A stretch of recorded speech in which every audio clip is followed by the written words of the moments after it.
내면 여당 인사들이 겁을 내야지 야당이 겁을 낸다는 건 말도 안 됩니다.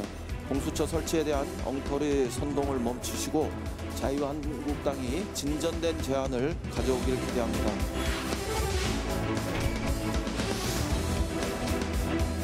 수사, 공수처 만들면 제일 먼저 바로챌 것입니다. 조국 사태에 아직 도끼가 올라있는 이 정권은 공수처 만들어서 조국 부활도 완성시키겠다라는 것으로 보입니다.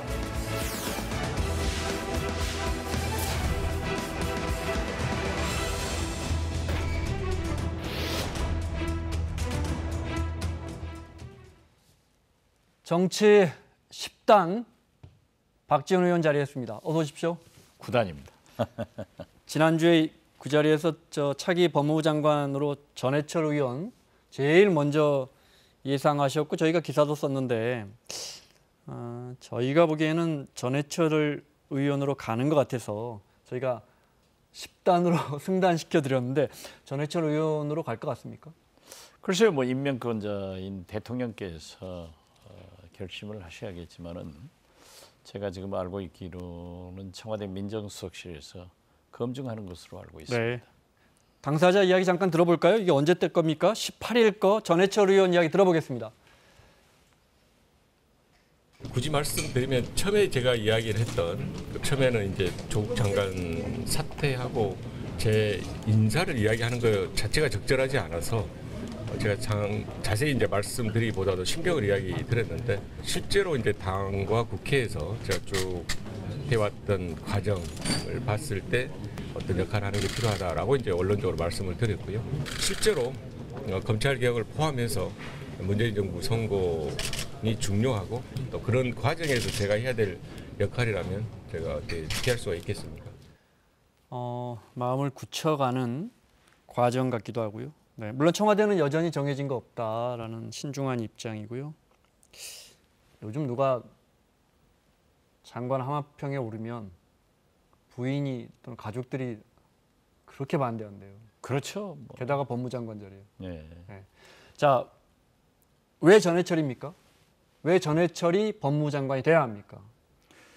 저는 조국 장관이 사퇴함으로써 문재인 대통령은 무엇보다도 사법검찰개혁에 집중하고 있습니다. 그리고 민주당 역시 내년 총선을 위해서는 국민들에게 약속한 검찰개혁 그리고 우리 국민들이 전폭적으로 지지하고 있기 때문에 전해철 의원은 청와대의 민정비서관, 민정수석 그리고 국회 재선 의원으로서 법사위원을 한 네. 법조인입니다. 그리고 누구보다도 문재인 대통령의 측근이기 때문에 네. 그 의지를 받들어서 운명 공동체로서 반드시 개혁을 성공시킬 수 있는 분이다. 또 국회에서 사실상 모든 게 이루어지는데 동료 의원들을 설득하는데 적임자이다 이렇게 네. 생각합니다. 알겠습니다. 국감 이야기 하나만 더 여쭤보고 본격적인 질문 드리겠습니다. 지난 국감에서 왜 대검 국감에서 검사 10단 윤석열에게 졌다 이런 말씀하셨어요? 검찰총장에게 내가 진 것 같다라고 이야기하셨어요? 그 무슨 쿨하게 졌는데 네. 왜 그걸 변명을 합니까? 그러나 윤석열 총장께서 이 정경심 교수를 어떻게 할 것이냐 하는 문제와 한국당 의원들의 패스트트랙 네. 소환 기소에 대해서 엄청나게 부담을 느끼고 있더라고요.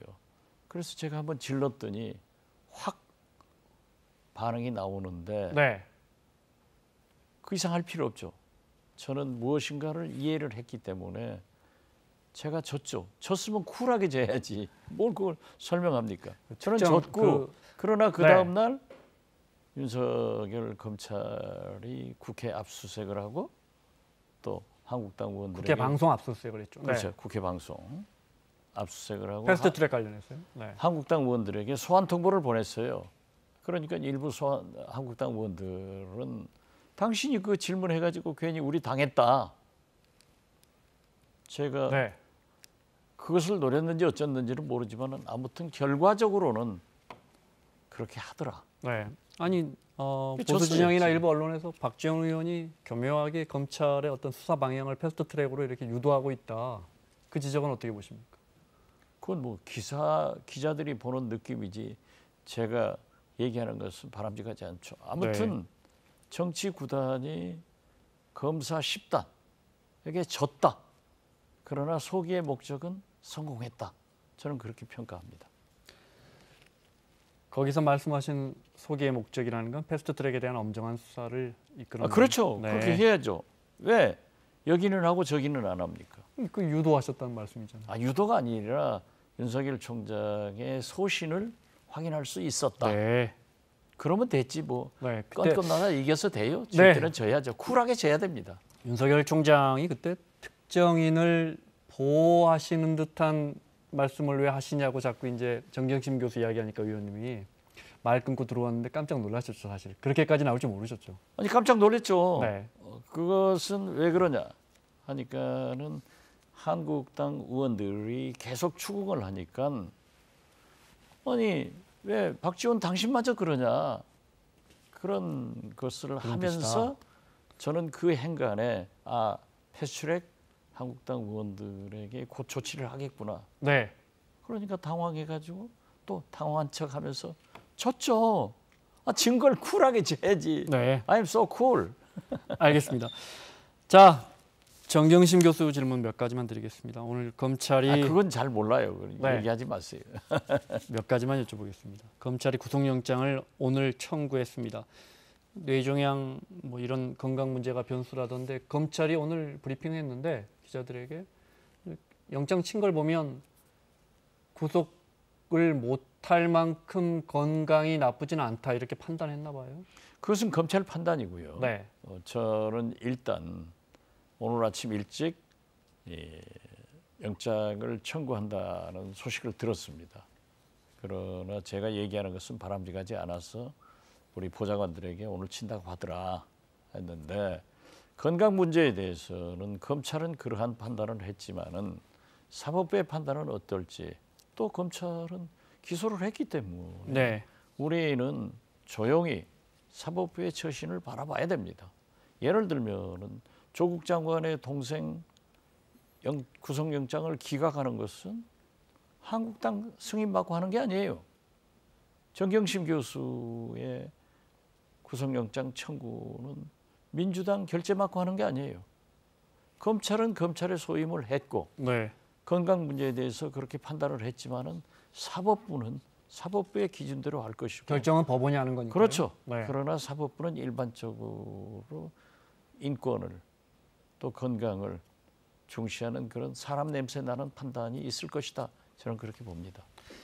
자, 그래서 수요일 저녁이나 뭐 밤늦게 영장 발부인지 기각 여부가 결정 날 것 같습니다. 그렇죠. 그 대개 결과가 보면 나오면 오늘 신청했으니까 수요일 날 혹은 목요일 날 실질심사를 해서 아마 자정이 넘은 시간에 발표를 하겠죠.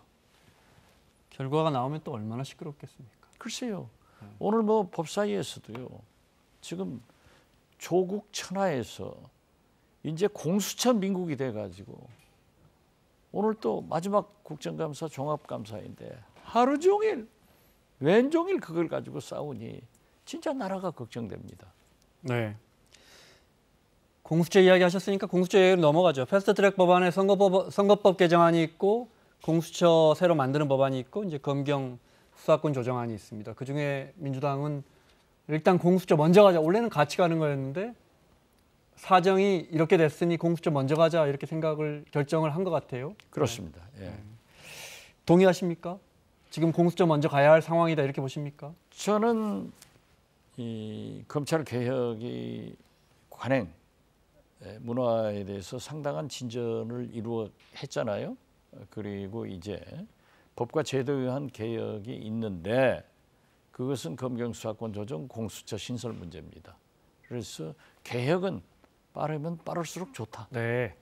또 개혁 이 공수처 문제를 다음 국회로 넘기자 하는 것은 과거 정권처럼 하지 않으려고 하는 거기 때문에 빨리 하는 게 좋다. 저는 그렇게 봅니다. 네.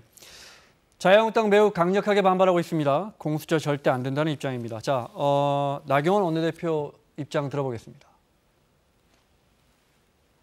많은 현안을 놔두고 공수처에 목매는 것은 결국 그만큼 여당으로서 청와대로서는 급하고 또 그만큼 지금 공수처를 설치해서라도 본인들의 비리를 덮을 비리가 많다는 것을 반증하는 거라고 봅니다. 어떻게 보면 여당의 이중대 정당들을 앞세워서 투정판으로 만드는 것 아니냐.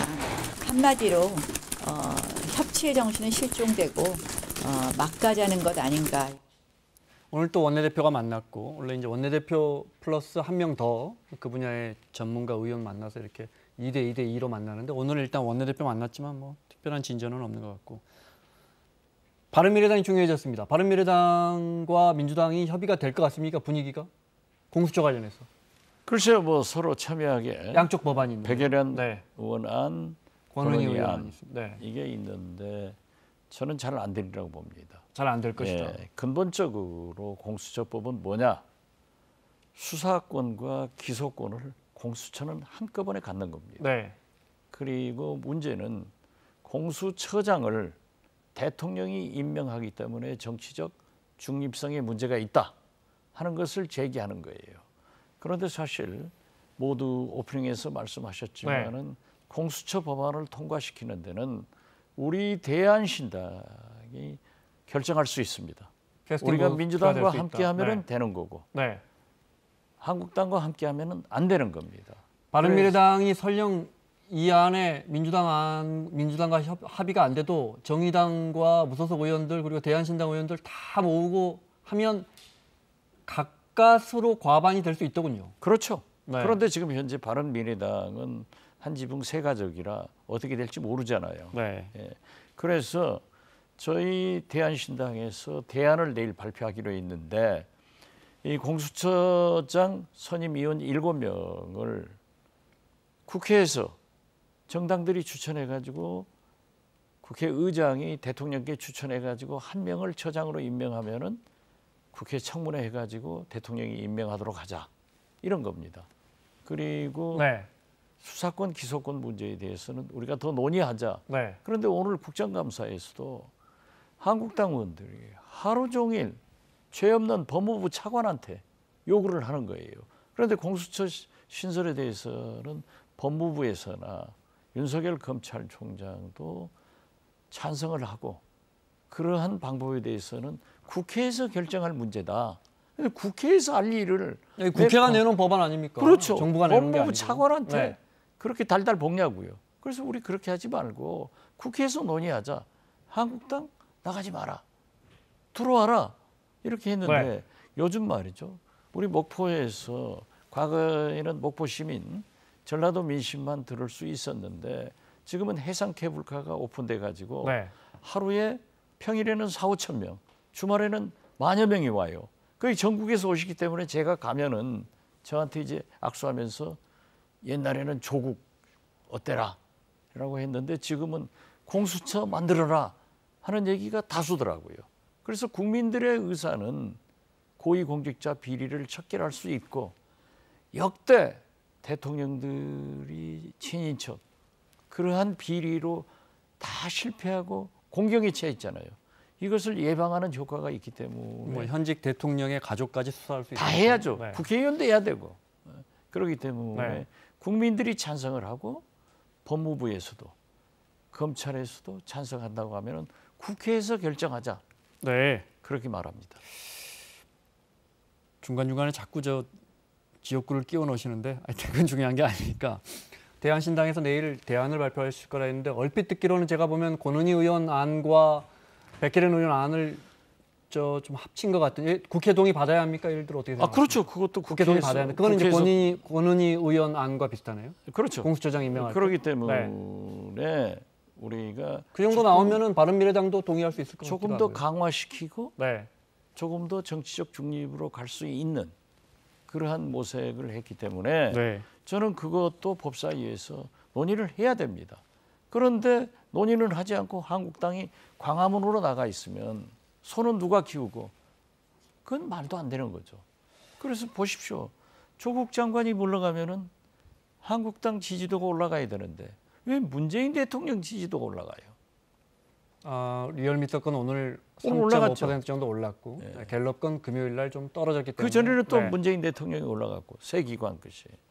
그래서 저는 무엇보다도 국민이 원하는 또 전직 대통령에 대한 불행한 역사의 반복을 끊고 또 국민들이 불신하는 고위공직자나 정치인들의 비리를 척결해 줄 수 있는 공수처안은 반드시 통과시켜야 된다 하고 네. 얘기를 합니다. 앞서 오해가 있을 것 같아서 그래서 통과가 쉽지 않을 것 같다는 말씀이세요? 합의가 쉽지 않지만 어떻게든 중재를 해서 합의로 갈 것 같다는 말씀이세요? 국회가 열리면은 국회는 반드시 지선지고한안이 없습니다.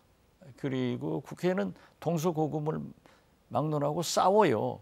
싸우면은 국민 여론이 형성되면은 그 국민 여론에 따라서 민심에 따라서 결정되기 때문에 지금 현재 국민의 민심은 공수처를 신설해서 고위공직자, 국회의원, 대통령 친인척, 판사, 검사 다 청렴해져라 하는 것을 원하기 때문에 저는 논의하면은 통과된다 이렇게 보고 네. 그 캐스팅 보트를 우리 대한신당이 가지고 있다. 10석 정도 되시나요, 지금? 그렇죠. 그렇죠. 10석이죠. 네.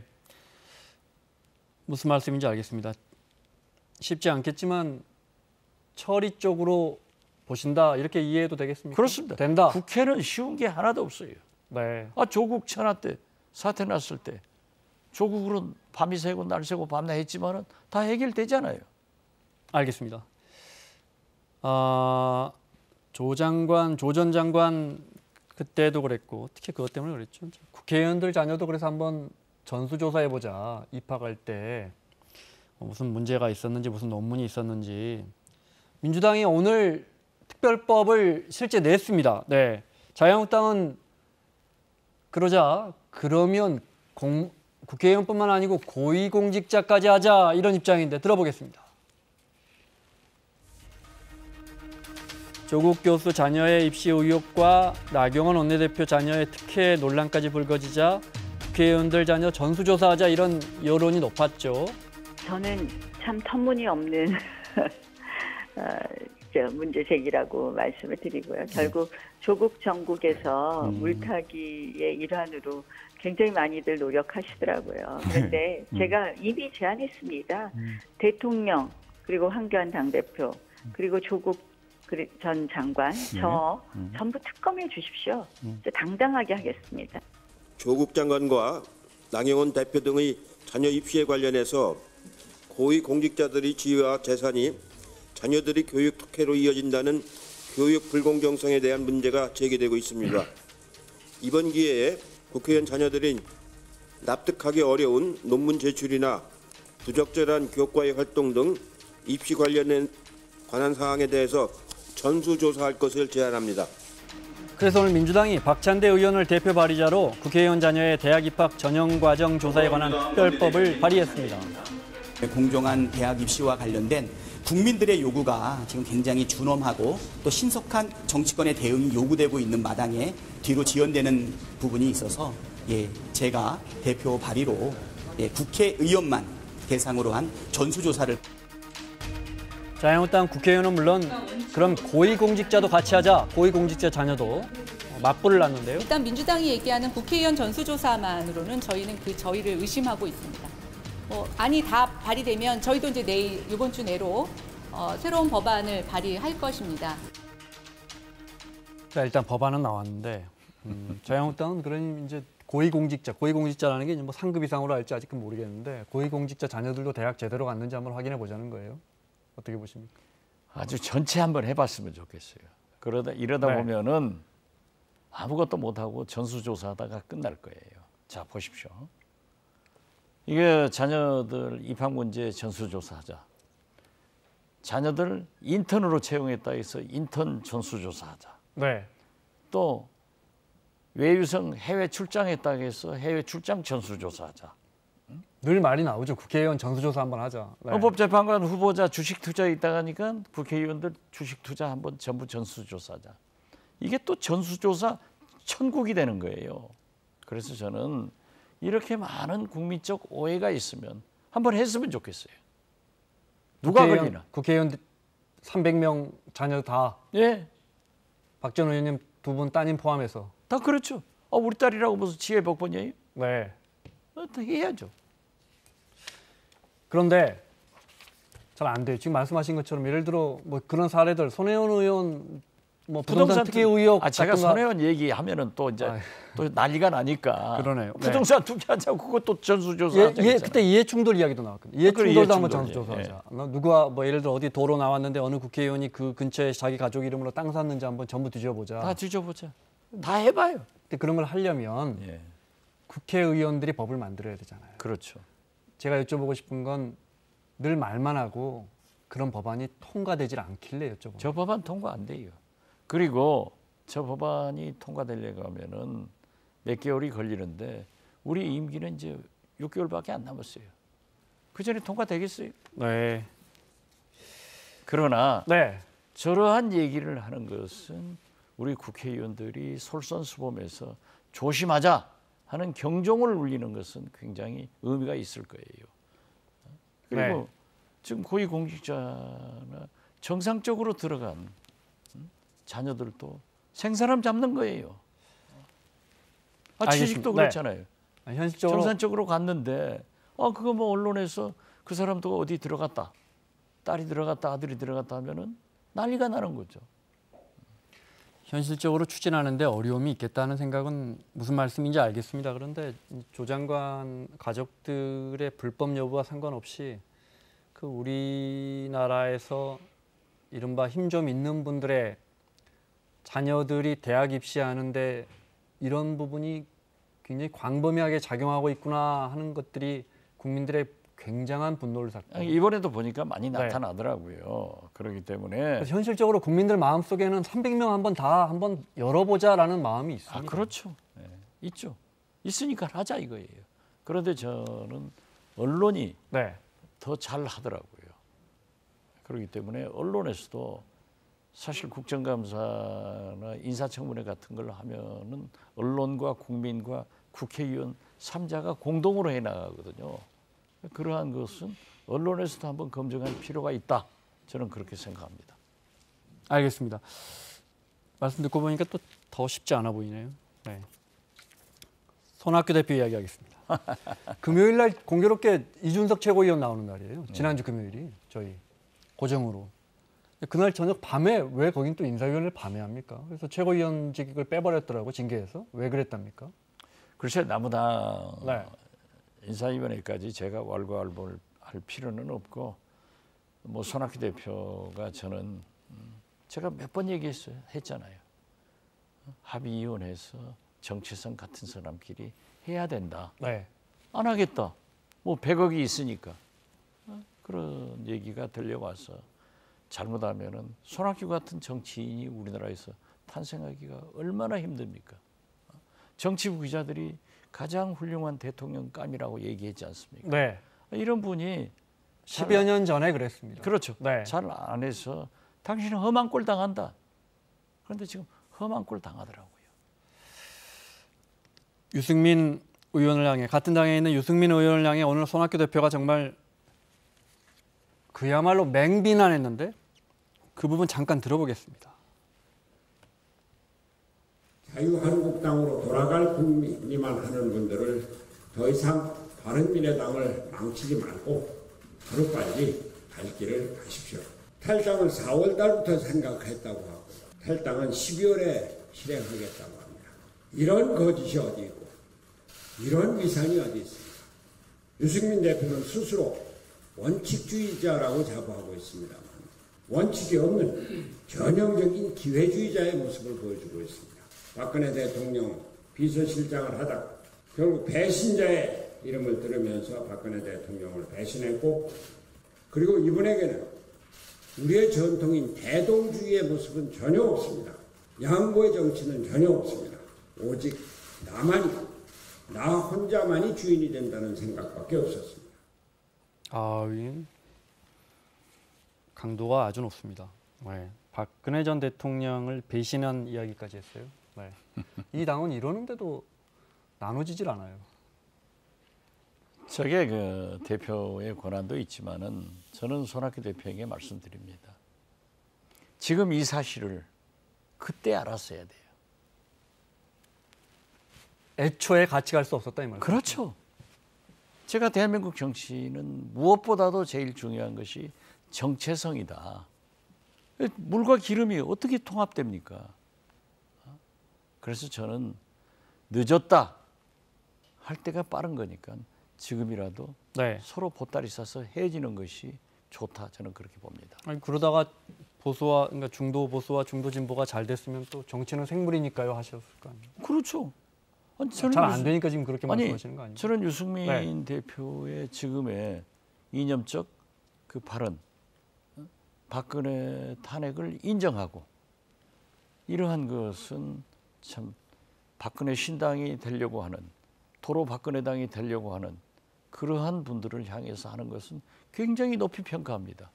저런 신념을 가져야 돼요. 합당의 조건으로 그걸 내걸었거든요. 그렇죠. 유승민 의원이. 네. 그렇지만 저는 어떻게 보느냐. 네. 결국 총선이 가까워지면은 없던 사실로 해가지고 통합될 것이다. 이렇게 보여요. 그렇지만은 어떤 경우에도 손학규, 유승민은 함께할 수 없었기 때문에 네. 그때 그 사실을 지금 알 게 아니라 내가 안 된다고 할 때 그때 안 했어야지 알았어야죠. 이 말씀이시네요. 네. 근데 아쉬워요, 진짜. 참 훌륭하신 분이 지금 또 안 늦었어요. 네. 이런 아직 결단을 늦지 않았다. 내리면은 국민들은 옳은 결단에 대해서는 박수를 쳐줍니다. 근데 이제 손학규 대표가 당을 쪼개지 않겠다는 게 아니고 유승민 의원 입장에서는 아직 당을 나갈 만한 준비가 안 돼서 패스트트랙의 선거법이라든지 공수처 맞고 난 다음에 12월 달에 자유한국당과 한번 협상을 본격적으로 해보겠다는 거예요. 그것도 옳은 일은 아니고 그렇게 구태 방법으로 밀실에서 또는 공개적으로 어떤 조건을 내세워가지고 하는 것은 옳지 않습니다. 과거에는 그러한 일이 비일비재했지만은 지금의 국민들은 그런 걸 싫어하거든요. 그래 깨끗하게 나가는 거예요. 제가 늘 얘기하잖아요. 우리 대한신당 평화당하고 깨끗하게 나와서 네. 더 크게 출발하자. 우리한테 누가 와요? 지금 누가 오겠어요? 그러면 우리는 적게라도 깨끗하게 개혁적으로 출범하자 네. 하는 것이 제 주장이에요. 자유한국당과 유승민 의원 계열 의원들 한 10여 분 되는데 통합은 되겠습니까? 저는 전국적으로 앞서 통합 될 것처럼 저는 전국적으로 말씀하셨는데. 간다고 봅니다. 지금 현재의 유승민 대표 전 대표가 말씀하는 그 말씀이 굉장히 옳은 일이지만은 거기에 같이 있는 의원들은 다음 총선을 생각하면 결국 한국당하고 같이 가야 된다 하는 것으로 갈 거예요. 오늘 아침에 우상호 의원이 라디오 출연한 걸 제가 잠깐 들었는데 친박 의원들이 거세게 반발할 텐데 황교안 대표 입장에서는 일부 친박 의원들 교체도 해야 되니까 결국 통합으로 갈 것이다 이런 의견을 저는 그렇게 봐요. 저 비슷하게 우상호라고 똑같이 네. 보는데 그래서 정계 개편의 시발은 저는 맨 처음 야권 손학규로부터 출발할 것이다. 근데 저렇게 오랫동안 견뎌버리니까 이제는 친박신당, 박근혜 신당으로부터 출범이 된다. 저는 그렇게 봅니다. 그러면 또 친박 의원들은 또 우리 공화당 쪽으로 더 집결하고 이렇게 해서 그렇죠. 정계 개편이 이루어질 것이다 이렇게 그렇습니다. 보시는군요. 알겠습니다. 마무리를 해야겠습니다. 그러면 바른미래당에 남은 손학규 대표 계열의 호남 쪽 의원님들하고 민주평화당하고 또 합쳐진다는 말은 그것도 가능성이 있습니까? 그런 말이 제일 많이 나와서요. 수일 내로 네. 뭐 만난다고 그러는데 저는 안 가겠다고 했습니다. 왜냐하면은 그런 식으로 만나면은 안 된다니까요. 우리가 있는 그대로 필요성에 의거해서 나가야지 처음부터 합종연행 네. 이런 식의 하면은 국민들로부터 비판받기 때문에 우리 깨끗하게 가자. 그래서 만약에 총선이 가까워서 우리는 합쳐서 심판을 받고 싶습니다. 이렇게 선언하고 해야지. 그렇게 하면은 안 된다. 저는 그걸 주장하고 있어요. 그래서 저는 안 간다고 했어요. 네, 일단 안 가고 그러면 알겠습니다. 내년 총선 때 그러면 박지원 의원님은 목포에서 어느 당으로 출마하시는 거예요? 지금 저는 현재 대한신당입니다. 아니 내년 4월에. 내년 4월에. 현재는 대한신당. 지금으로는 대한신당으로 나갈 것 같다는 예. 말씀이시죠? 제가 민주당으로 가는 것도 명분도 없고 그렇게 해서는 안 돼요. 알겠습니다. 자, 여기까지 듣겠습니다. 정치 10단 박지원 의원과 함께했습니다. 다음 주에 뵙겠습니다. 네, 감사합니다.